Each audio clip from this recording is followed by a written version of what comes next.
నిన్న దుబాయ్కి సంబంధించినటువంటి వాణిజ్య నౌకలో ఆయిల్ తీసుకువెళ్తుంటే దాన్ని దెబ్బతీసింది ఇరాన్, దాన్ని ధ్వంసం చేసి.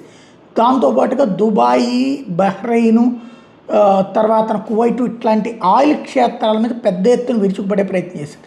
ఓ పక్కన ఒక 10 రోజుల పాటు గ్యాప్ ఇచ్చి అమెరికా 10 రోజుల దాకా మీరేం దాడులు చేయకండి, మేము దాడులు చెయ్యము, ఆయిల్ క్షేత్రాలు ఇట్లాంటి ఆదాయ క్షేత్రాల మీద అంటే వినకుండా అది చేసింది.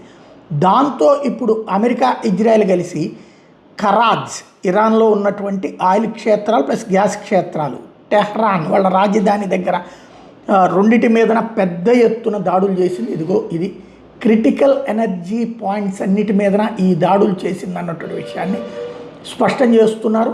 తద్వారా ఎడతెరిపి లేని దాడులకి సంబంధించినటువంటి విజువల్స్ ఇప్పుడు ప్రత్యక్షమవుతున్నాయి. విధ్వంసం అనేటటువంటిది పీక్ స్టేజ్కి చేరుతోంది.